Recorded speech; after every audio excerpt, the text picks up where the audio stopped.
नमस्कार प्यारे विद्यार्थियों, कक्षा 8 की गणित की प्रखर कार्य पुस्तिका में आज हम हल करने जा रहे हैं आकलन नंबर 13। तो चलिए शुरू करते हैं। पहला है संख्या 2 सही 3/5 का दशमलव रूप क्या है? तो यहाँ आपका उत्तर होगा 2.6।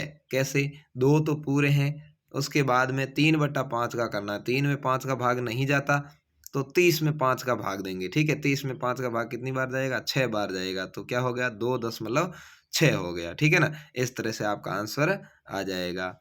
अगला है निम्न में से परिमेय संख्या नहीं है। तो परिमेय संख्या कौन सी नहीं है भाई? -3/4 है, 4/-3 भी है, 3/2 भी है, क्योंकि वो संख्या जिनको p/q के रूप में लिखा जाता है परिमेय संख्याएं होती है। लेकिन q बराबर क्या नहीं होना चाहिए? q बराबर 0 नहीं हो, इस तरह से आता है। तो यहाँ पर q का मान 0 है, तो इसलिए यहाँ पर आपका डी उत्तर हो जाएगा, 2/0 नहीं होगी। ठीक है। अगला है पूर्णांक संख्या -13 में से -17 घटाने पर क्या है? -13 में से घटाना है -17। ठीक है, तो यहाँ माइनस माइनस क्या हो गया?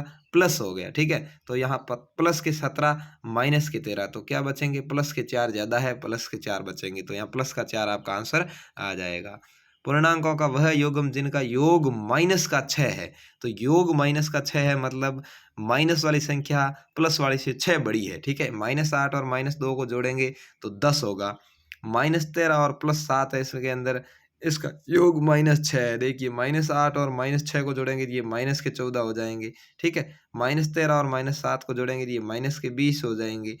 केवल इसमें ही -6 हो रहे हैं, इनको जोड़ेंगे तो -10 हो जाएंगे। ठीक है, तो इस तरह से आपका उत्तर है वो बी आ जाएगा। ठीक, अगला है हल कीजिए। यहाँ पर आपको दशमलव की जोड़ करनी सीखनी है। 80.58 प्लस 9.05 प्लस 111.5, तो इसका आपका आंसर आएगा 201.13। अगला है 453 का गुणा 234 से आप गुणा करके देखिए, यहाँ आएगा 1,06,002। ठीक है, इनका गुणा करेंगे तो ये संख्या आएगी। 5,688 के अंदर 24 का भाग देंगे तो आपका आंसर आएगा 237। 2480 में से 45.67 और 34.567 को घटाना है। पहले आप इन दोनों को जोड़ लीजिए और फिर इसमें से घटा लीजिए, आंसर आएगा 2399.763। ठीक है, अगला है हल कीजिए। -2 गुणा -4 गुणा -4 गुणा 3, तो आंसर क्या हो जाएगा? -96। कैसे?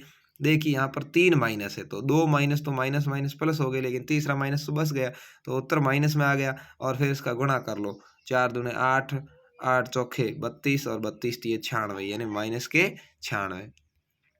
अगला है देखिए 8 गुणा 3 प्लस -3 गुणा 3 -2 -3, यानी यहाँ पर देखिए 3 प्लस के 3 माइनस के, इसको हल करेंगे तो क्या आ रहा है? 0 आ रहा है। और 0 को किसी भी संख्याओं से गुणा करेंगे तो क्या हो जाएगा? 0 हो जाएगा। ठीक है ना, तो यहाँ पर यह शून्य आपका आंसर होगा।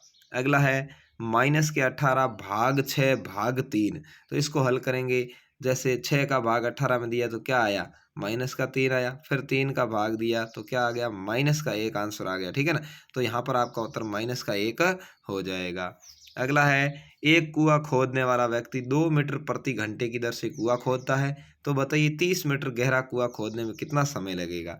यदि वो भूमि तल से 6 मीटर ऊंचाई वाली जमीन पर कुआं खोदना शुरू करता है, भूमि से ऊंचाई पर यानी टीले पर, दोहरे पर जिसको अपन कहते हैं, वहां से खोदना शुरू करता है। 6 मीटर तो भूमि के तल पर आने में लगेंगे, 30 मीटर गहरा खोदना, कितना मीटर हो गया? 30 प्लस 6 36 मीटर हो गया। और उसको 2 मीटर 1 घंटे में खुदाई होती है, तो 2 का भाग लगा दीजिए, घंटे आ जाएंगे। कितने घंटे उत्तर आ गया? 18 घंटे उसको लगेंगे।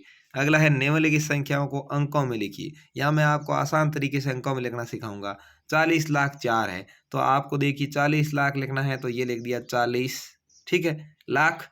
अब 1000 और 10,000 दोनों ही 0 है, यहाँ पर सैकड़ा भी 0 है, और 4 यानी यहाँ दाही भी 0 है, इकाई हो गई 4। ठीक है, अब आप इस तरह से इसको गिन लीजिए, तो यहाँ पर ये 40 लाख 4 मैंने लिख दिए हैं। ऐसे ही आपको यहाँ 3,25,002 को लिखना है। देखिए 3 करोड़ का 3 लिख दिया, लाख और 10 लाख दोनों ही नहीं है। ठीक है, फिर 1000 है, कितने हैं? 25,000, तो ये लिख देंगे अपन 25,000। यदि यहाँ भी 1010 से कम हो तो 0 और, क्योंकि 10,000 की जगह खाली हो सकती थी, ठीक है ना। आगे है 2, यानी सैकड़ा भी 0, दहाई भी 0 और ये आगे इकाई 2। तो इस तरह से आपकी ये संख्या बन जाएगी। अगला है देखिए 20 लाख, तो ये 20 लिख दिया। फिर 30,000, तो ये 30 लिख दिया। और फिर सैकड़ा 0, दहाई 0, इकाई के 3 लिखे हुए हैं, तो ये लिख दिया।